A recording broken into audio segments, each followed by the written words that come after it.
بسم اللہ الرحمن الرحیم۔ معزز خواتین حضرات، السلام علیکم ورحمۃ اللہ وبرکاتہ۔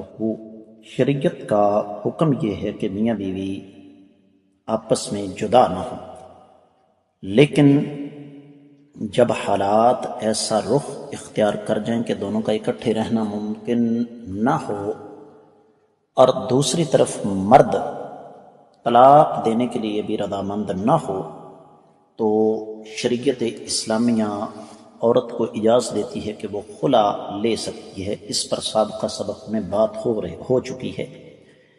ہمارا آج کا سبق ہے اسلامی تاریخ کا سب سے پہلا خلا۔ مشکات المصابیح کتاب النکاح باب ہے خلا اور طلاق کے حوالے سے 3284 حدیث کتاب میں اور پہلی ہے باب میں۔ الفاظ آپ کی خدمت میں پیش کر رہا ہوں۔ عن ابن عباس رضی اللہ تعالی عنہما ان امرأة ثابت بن قیس اتت النبی صلی اللہ علیہ وآلہ وسلم فقالت یا رسول اللہ صلی اللہ علیہ وسلم ثابت بن قیس ما اعتب علیہ فی خلق ولا دین ولکنی اکرہ الکفر فی الاسلام فقال رسول اللہ صلی اللہ علیہ وسلم اتردین علیہ حدیقتہ قالت نعم قال رسول اللہ صلی اللہ علیہ وسلم اقبل الحدیقۃ وطلقها تطلیقۃ رواہ البخاری۔ معزز خواتین و حضرات، آپ نے سماعت فرمایا کہ یہ حدیث صحیح بخاری میں ہے۔ تفصیلی حوالہ صحیح بخاری کتاب الطلاق 12واں باب، خلا اور طلاق کی کیفیت، اور صحیح بخاری میں 5273ویں حدیث ہے۔ اس کے ساتھ ساتھ صحیح بخاری میں ہی یہ حدیث 5275 اور 76 ہے۔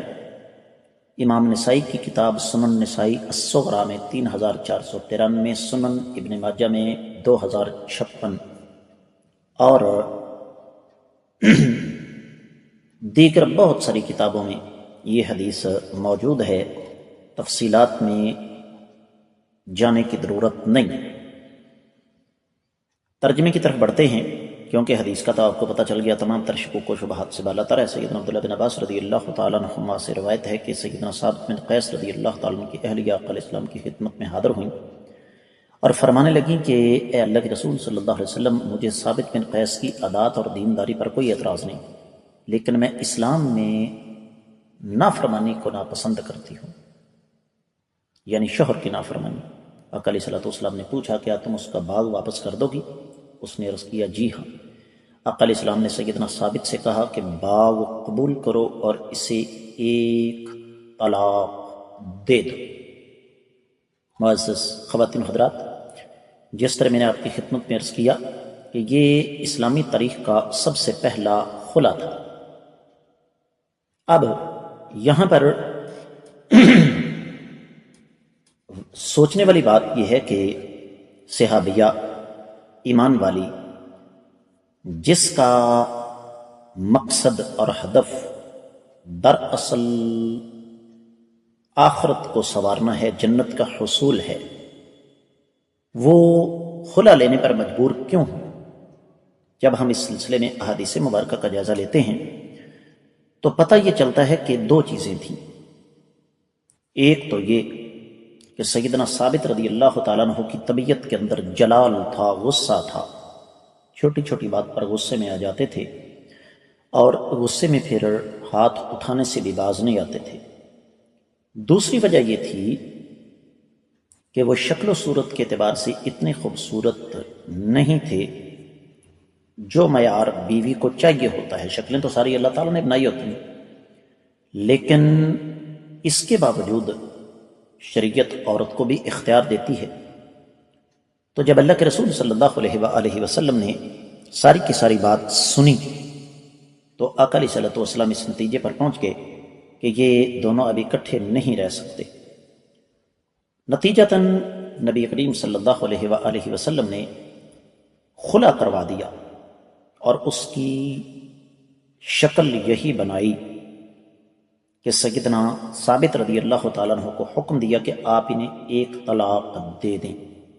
سیدنا ثابت بن قیس رضی اللہ تعالیٰ عنہ کا تعلق انصار کے قبیلہ خزرج سے تھا اور یہ اکابر صحابہ کرام میں شمار ہوتے ہیں۔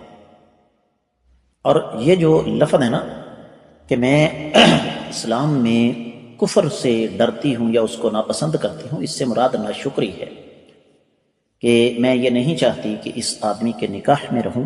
جب میں نکاح میں رہوں گی تو لامحالہ طور پر مجھے اس کے حقوق ادا کرنا پڑیں گے، اور میں حقوق اس وجہ سے ادا نہیں کرتی کہ اس آدمی کی شکل و صورت میرے معیار کی نہیں ہے۔ اور اس حدیث سے یہ بھی پتہ چلتا ہے کہ خلا کی صورت میں عورت کو حق مہر واپس کرنا پڑے گا۔ اب خلا ہے کیا؟ یہ فسخ نکاح ہے، طلاق نہیں ہے، اور اس کی عدت ایک حید ہے۔ خلا میں مرد کو رجوع کا حق نہیں، اور خلا میں حق مہر جو ہے وہ واپس کرنا پڑے گا۔ اور خلا کسی بھی حالت میں، یہاں تک کہ حالت حید میں بھی جائز ہے۔ خلا کے بعد اگر ارادہ بدل جائے تو میاں بیوی تجدید نکاح کے ساتھ دوبارہ اکٹھے ہو سکتے ہیں۔ تو یہ ایک فرق ہے بڑا نمایاں طلاق اور خلا میں۔ تو اس سے یہ پتہ چلتا ہے کہ خلا کی صورت میں عورت کو حق مہر مکمل طور پر واپس کرنا پڑے گا، اگرچہ پاکستان کا قانون اس حوالے سے کچھ اور بتاتا ہے، وہ آدھا حق مہر واپس کرواتی ہیں، یہ جو بھی ہے۔ تو ابھی اس بارے میں مزید احادیث آگے آئیں گی۔ میں امید کرتا ہوں کہ یہ حدیث آپ کو اچھے طریقے سے سمجھ آ گئی ہوگی۔ آپ سے یہ امید رکھوں گا کہ ان اسباب کو صدقہ جاریہ سمجھ کر زیادہ سے زیادہ آگے لوگوں تک پہنچانے کی کوشش کریں گے تاکہ دوسروں کی اصلاح ہو سکے اور یہ ہمارے لیے توشہ آخرت بن سکے۔ آج کے سبق سے اجازت دیجیے۔ السلام علیکم ورحمۃ اللہ وبرکاتہ۔